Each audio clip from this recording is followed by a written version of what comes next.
మనం చేసుకోవచ్చు అభివృద్ధి కార్యక్రమాలు. ఓకే రావు గారు, ఇప్పుడు తెలంగాణ సీఎంగా కవిత, మరి ఇది ఎలా సాధ్యమవుతుంది? మరి వచ్చే ఎన్నికల్లో బీజేపీ కవితకి ఇలాంటి ఆఫర్ ఇచ్చిందా? అందుకనే ఆమె మరి అంత ధైర్యంగా బీఆర్ఎస్ పార్టీపై కావచ్చు, బీఆర్ఎస్లో కీలక నేతలుగా ఉన్న హరీష్ రావు, సంతోష్ రావులపై మరి ఆమె గతంలో మరి మౌనంగా ఉన్నారు, ఇప్పుడు ఎందుకని ఈ విషయాలను బయట పెడుతున్నారు? ఆ లేఖ ఎవరు రిలీజ్ చేశారనే దాని పట్ల డిమాండ్ చేస్తున్నారు. సో సంతోష్ రావును, హరీష్ రావును టార్గెట్ చేయడం కావచ్చు. సో ఆమెకి ఇంత ధైర్యం అకస్మాత్తు ఎందుకు వచ్చింది? ఆమె రాజకీయ వ్యూహం ఏంటి? ఫైనల్గా అందరూ ఊహించినట్టే బీఆర్ఎస్ నుంచి కల్వకుంట్ల కవిత గారు బయటికి రావడం జరిగింది, సస్పెండ్ చేయడం జరిగింది. ఆవిడ కూడా ఈరోజు ప్రెస్ కాన్ఫరెన్స్లో ఆవిడ ఏం చెప్తుందంటే, నేను బయటకు వచ్చేసి నేను ఎమ్మెల్సీకి రిజైన్ చేస్తున్నాను, ఈ స్పీకర్ ఫార్మాట్లో ఇచ్చేస్తున్నానంటే వాడు కంప్లీట్గా బీఆర్ఎస్తో సంబంధ బాంధవ్యాలు తెంపుకోవడానికి సిద్ధపడిందని మనకు అవగతం అయిపోతుంది. ఆవిడ రాజకీయ భవిష్యత్తుని ఇప్పుడు మేధావులతోనూ జాగృతి సభ్యులతో డిస్కస్ చేసి నేను నిర్ణయం తీసుకుంటానంటుంది.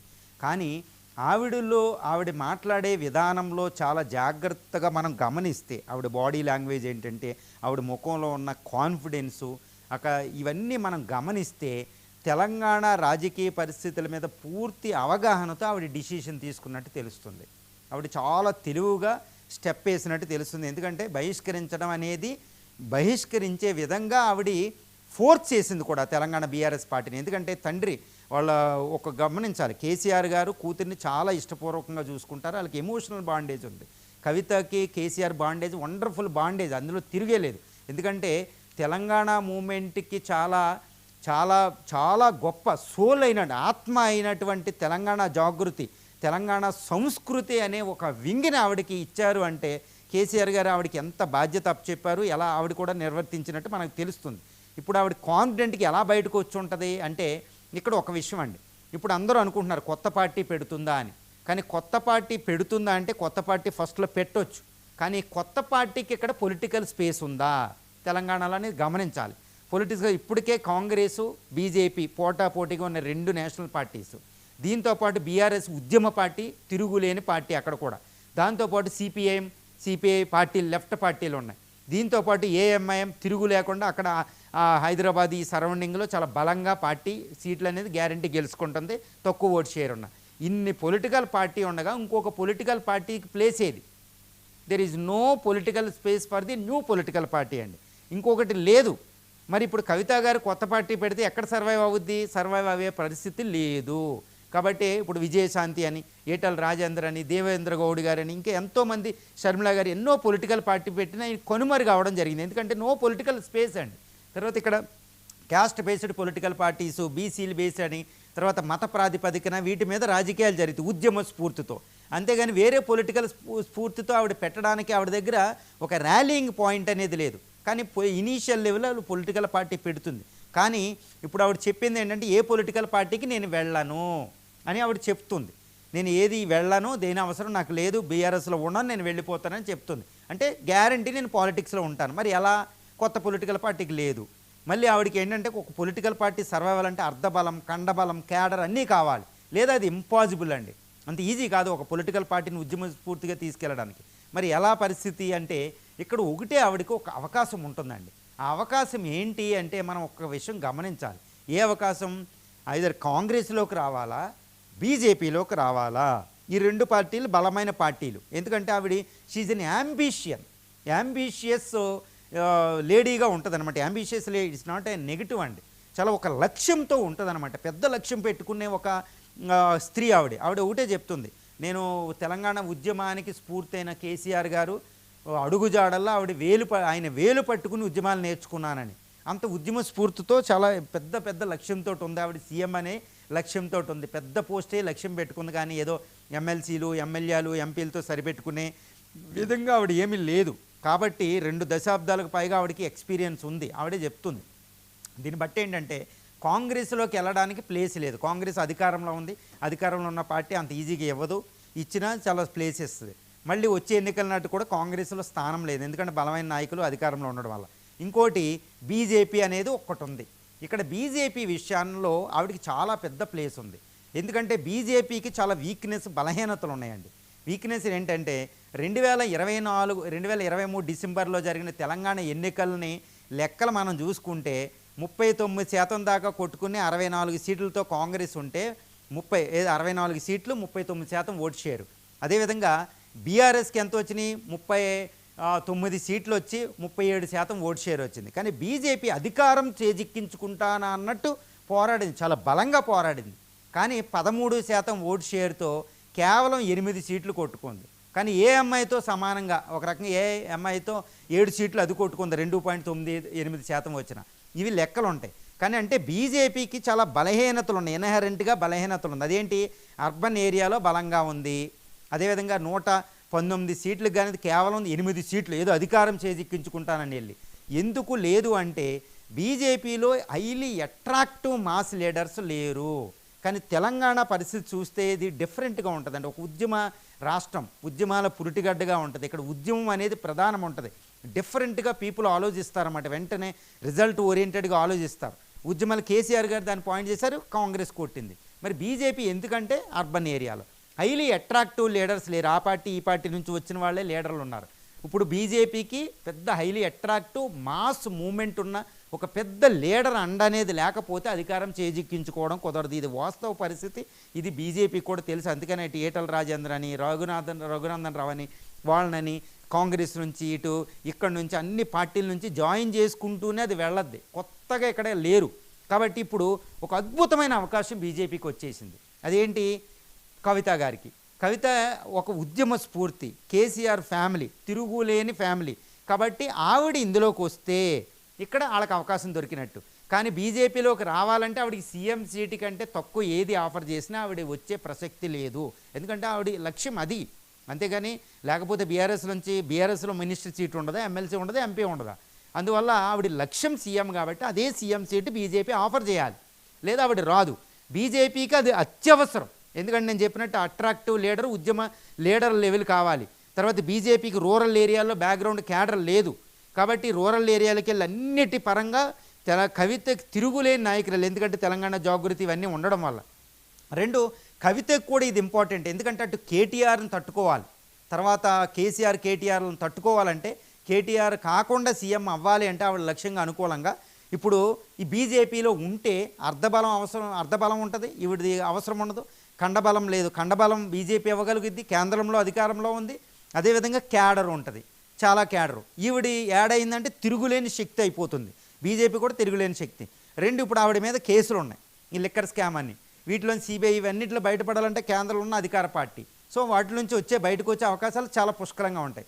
సో ఆవిడ మీద కేసులు ఉండకూడదు, టెయింటెడ్ అవ్వకూడదు, తర్వాత అన్నీ ఉండాలి, సీఎం క్యాండిడేట్. సో అది బిగ్గెస్ట్ ఆఫర్ అనమాట. బీజేపీకి కూడా అత్యవసరం ఉంది. లేకపోతే అటు కాంగ్రెస్ని ఎదుర్కొనే శక్తి ఇప్పుడు బీజేపీకి లేదండి. ఇది వాస్తవ పరిస్థితి ఎంత ఉన్నా. ఎందుకంటే అధికారం చేజిక్కించుకోలేదు, ఒక ఫోర్స్గా ఉండగలిగిద్ది. తర్వాత బీఆర్ఎస్ తోటి ఉద్యమ పార్టీతో ఈ రెండిట్లతో పోటీ పడాలంటే కవిత గారు అందులో ఉంటాయి. కవితకి సీఎం పోస్ట్ కంటే తక్కువ ఆలోచిస్తే ఎట్టి పరిస్థితుల్లో కుదరదండి. ఇవన్నీ ఉంటాయి, ఎందుకంటే అంత ఈజీ కాదు. ఎందుకంటే నేషనల్ పొలిటికల్ పార్టీకి ఏంటంటే వాళ్ళు it's not a family party. BJP ఎవరినైనా తీసుకోగలిగేది. కాంగ్రెస్ అంటే ఆల్రెడీ అధికారంలో ఉంది, దానికి ఏమీ అవసరం లేదనమాట, చాలా కాన్ఫిడెంట్గా అది ఉంటుంది. కాబట్టి ఇటు కవిత గారికి ఉన్న ఒక అద్భుతమైన అవకాశం బీజేపీలో సీఎం సీటు, అది బీజేపీకి అవసరం, కవిత గారికి అవసరం. ఇంత ఏదో జరగకుండా అంత ఈజీ కాదు. అంతేగాని ఆవిడ కొత్త పొలిటికల్ పార్టీ ఇమీడియట్గా పెట్టొచ్చు. కానీ వచ్చే ఎలక్షన్ నాటికి జరిగే, ఇప్పుడు నేను చెప్పిందంతా వచ్చే ఎలక్షన్ నాటికి జరిగే ఒక డ్యూ కోర్స్ ఆఫ్ టైంలో జరిగే ఒక పెద్ద పరిణామం అనమాట. ఆ పరిణామం ఏదైనా జరగవచ్చు. రాజకీయాల్లో మనకు తెలియదు ఏముంది, ఒకటే ఫ్యామిలీ నుంచి ఆ పొలిటికల్ పార్టీ ఈ పొలిటికల్ పార్టీ ఎంతమంది మనం చూస్తలేదు. ఇప్పుడు కేసీఆర్ గారి తర్వాత వారసుడు ఎవరనే దాని మీద ఇక్కడ పోరాటం జరిగింది.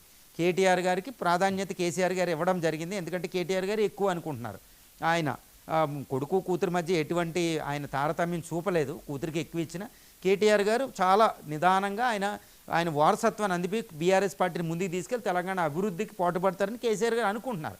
కాబట్టి ఈవిడ కూడా సీఎం సీటు పెట్టింది. కాబట్టి నాకు అక్కడ పొంతలు లేదని ఆవిడ బయటికి రావడం జరిగిందనమాట. సో ఇది పెద్దగా ఏం జరగకపోయినా మాత్రం ఆవిడకి సీఎం సీట్ అనేది బీజేపీ ఆఫర్ చేయడం బీజేపీకి అవసరం. ఇటు కవిత గారు కూడా సీఎం లెవెల్ పోస్ట్ టార్గెట్ కాబట్టి దానికి అవసరం. రాజకీయ రానున్న కాలంలో ఈవిడ కొత్త పొలిటికల్ పార్టీ ప్రస్తుతానికి పెట్టినా వచ్చే ఎలక్షన్ నాటికి జరిగే 2028 అసెంబ్లీ ఎలక్షన్ నాటికి తెలంగాణలో జరిగేది బీజేపీ కవిత గారి సీఎం అనే దాంతో ముందుకెళ్ళే అవకాశం ఉందండి. అంటే రావు గారు ఇప్పుడు మరి ఎందుకని హరీష్ రావును ఆమె టార్గెట్ చేస్తుంది? దాంట్లో ఏదైనా వ్యూహం ఉందంటారా? ఒకటేనండి, ఇప్పుడు హరీష్ రావు గారు ఒక్కటి గుర్తుపెట్టుకోవాలి. ఇక్కడ ఇప్పుడు ఆవిడ ఒక ఫ్యామిలీ పొలిటికల్ పార్టీ కేసీఆర్ గారి పార్టీ నుంచి బయటకు వచ్చింది. ఒక్కటి గుర్తుపెట్టుకోవాలి, కేసీఆర్ గారు అనే ఒక పెద్ద మర్రి చెట్టు నీడలోనే కేటీఆర్ గారైనా కవిత గారైనా కేసీఆర్ గారిని విమర్శించడం అనేది చాలా కష్టం. ఈవెన్ అపోజిషన్ పొలిటికల్ పార్టీసే భయపడతాయి, మనం గుర్తుపెట్టుకోవాలి. ఇప్పుడు కేసీఆర్ గారిని అరెస్ట్ చేయలేని కాబట్టే ఇది సిబిఐకి వెళ్ళిందని కూడా ఒకటి అంటారు రేవంత్ రెడ్డి. అంత ఈజీ కాదు, ఎందుకంటే ఆయన ఉద్యమ లీడర్. తెలంగాణ మూమెంట్ ఎన్ని సంవత్సరాలు 5 దశాబ్దాలకు పైగా ఉన్న ఆయన successful leader, highly mass leader. ఇప్పుడు ఆ లీడరు ఆయన మళ్ళీ తండ్రిని కాదంటే, కేసీఆర్ గారు కాదంటే ఆవిడ మళ్ళీ రాజకీయ జీవితం జీరో. అందుకనే ఆవిడ చాలా తెలివిగా ఫస్ట్ నుంచి తండ్రి చాటు బిడ్డను. ఈరోజు ప్రెస్ కాన్ఫరెన్స్లో కూడా నాన్న నీ ఆరోగ్యం జాగ్రత్త, నిన్ను కాదనను, నీవు ఉంటే చుట్టూరు, ఇవన్నీ మనం చూస్తూ ఉంటాం. ఆవిడ కేసీఆర్ గారిని విమర్శించడం ఎక్కడ 0% అంటే ఎక్కడా లేదు. అంటే కేసీఆర్ గారిని విమర్శిస్తే రాజకీయ భవిష్యత్తు కూడా ఉండదు. ఎంతసేపు మళ్ళీ కేటీఆర్ గారిని అంటే కుదరదు, ఎందుకంటే అన్న కుదరదు. ఇప్పుడు మార్చింది, అన్నను అనడంలే, అన్న తండ్రి, మీరు నీ చెల్లినే, నాకు బంధాలు ఉన్నాయి, కుదరదు. కేటీఆర్ గారు కాకపోతే ఏదో మాట్లాడలేదు అంది, కానీ రాజకీయాలు చేసింది హరీష్ రావు, సంతోష్ గారు.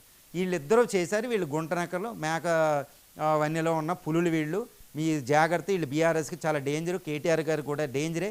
వీళ్ళు అవినీతి, ఇప్పుడు మళ్ళీ అవినీతి మీద ఆరోపణలు వచ్చినాయి. అది మళ్ళీ రోజు ఆవిడ రెక్టిఫై చేసింది, నేను అవినీతి బీఆర్ఎస్ పార్టీ అవినీతి అనలేదు, వీళ్ళిద్దరూ చేసిన అవినీతి కేటీఆర్ గారికి కేసీఆర్ గారికి అంటగట్టారు. కాబట్టి వీళ్ళని హరీష్ రావుని ఆవిడ చాలా భయంకరంగా ఆవిడ జీరో చేయడానికి ట్రై చేసింది. ఇక్కడ ఒక విషయాన్ని గమనించాలి, ఆవిడ హరీష్ రావుని సంతోష్ని మాత్రమే అటాక్ చేస్తుంది. ఆవిడ ఎంతసేపు కేటీఆర్ గారు కేసీఆర్ జోలికి వెళ్ళలేదు, ఎందుకంటే బీఆర్ఎస్ పార్టీ నేను ఇప్పుడు గౌరవిస్తాను అని చెప్తుంది. కానీ ఆ వెనకాలే చెప్తుంది ఆవిడ, బీఆర్ఎస్ పార్టీ అంటే మీరంతా హార్డ్వేర్ అయితే తెలంగాణ జాగృతి నేను సాఫ్ట్వేర్ అని ఒక మాట అంది. అంటే నేను ఇప్పుడు దాకా అంత నా మైండ్ పనిచేసింది, బయటికి వెళ్ళి నేను బతకగలను అన్నట్టు మాట్లాడింది. కానీ తండ్రి ఆశీర్వాదాన్ని ఆవిడ ఆశిస్తుంది, ఎందుకంటే ప్రజలు కూడా అదే కోరుకుంటారు కాబట్టి. అందుకని రాజకీయంగా అది ఆవిడ చాలా జాగ్రత్తగా, చాలా తెలివిగా జాగ్రత్తగా వెళుతుంది. కానీ ఇక్కడ ఒక విషయం ఏంటంటే, ఇప్పుడు బీఆర్ఎస్ పార్టీ నుంచి ఆవిడ్ని సస్పెండ్ చేయడం వెనకాల కేసీఆర్ గారి వ్యూహం కూడా చాలా జాగ్రత్తగా ఉంది. ఎందుకంటే తదనంతరము ఇప్పుడు కేటీఆర్ గారికి తిరుగు లేకుండా పోయింది ఇంకా పార్టీలు. అంటే కేటీఆర్ గారు వారసుడు, తెలంగాణ కేసీఆర్ గారు బీఆర్ఎస్ పార్టీకి భవిష్యత్తు లీడరు అని ప్రకటించడం జరిగిపోయింది. కానీ ఇప్పుడు బీఆర్ఎస్లో కేటీఆర్ గారిని ఇంకా వాదించే ఎగ్నెస్ట్గా ఉండే లీడర్ ఎవరైనా ఉండగలుగుతారంటే అది హరీష్ రావు గారు. ఈ హరీష్ రావు గారిని ఇవిడ జీరో చేస్తుంది. ఆరోపణలన్నీ హరీష్ రావు గారు. అంటే ఏంటి, కేసీఆర్ గారి వ్యూహం ఇక్కడ సక్సెస్ అయిందండి. అంటే కేటీఆర్ గారు బాగానే ఉన్నారు, కేసీఆర్ గారు బాగానే ఉన్నారు. మళ్ళీ కేటీఆర్ గారి కంపీట్ చేయగలిగి పోటీ ఇవ్వగలిగే హరీష్ రావుని ఇప్పుడు బయటికి వెళ్ళిన కవిత జీరో చేసింది. కవిత బయటికి వెళ్ళడం వల్ల ఇంకా కేటీఆర్కి తిరుగులేదు. ఇంకా మళ్ళీ వాళ్ళు పార్టీలో ఉన్న కేవలం ఇప్పుడు కేసీఆర్ గారు చేసిన సస్పెన్షనే, మొత్తం బహిష్కరణ కాదు. సస్పెన్షన్ అంటే మళ్ళీ తీసుకోవచ్చు, ఒకసారి విజయశాంతి గారిని అలా తీసుకోవడం ఇవన్నీ జరిగింది. కానీ ఆవిడ బయటికి వెళ్ళిపోయింది, హరీష్ రావుని జీరో చేస్తుంది, అవినీతి అని చెప్తుంది. సో హరీష్ రావుని కాస్త క్రేజీ తగ్గింది, కేటీఆర్ గారిని ప్రాబ్లం లేదు. కేసీఆర్ గారి వ్యూహం మాత్రం చాలా అద్భుతంగా ఇక్కడ పనిచేసిందని చెప్పుకోవచ్చు. ఎందుకంటే బీఆర్ఎస్ పార్టీ బయటికి వెళ్ళింది. మళ్ళీ ఆయన ఇంకో మెసేజ్ కూడా ఇచ్చాడు, నాకు కూతురు కొడుకు ఈ బంధాల కంటే తెలంగాణ భవిష్యత్తు important, BRS party important, BRS party తెలంగాణను సాధించిన బీఆర్ఎస్ పార్టీ ఉంటేనే తెలంగాణ భవిష్యత్తు, దాని భవిష్యత్తు కోసం నేను నాకు ఇష్టమైన కూతురిని కూడా నేను సస్పెండ్ చేశానని ప్రజలు మెసేజ్ ఇవ్వగలిగారు. సో అద్భుతం. ఇప్పుడు కాళేశ్వరం ప్రాజెక్టు ఇష్యూ జరిగేటప్పుడు ఆయన మొత్తం డైవర్ట్ అయింది. వచ్చే స్థానిక ఎన్నికల్లో కాంగ్రెస్కి ఎగ్నెస్ట్గా నిలబడడానికి బలమైన పునాది వేసుకున్నారు.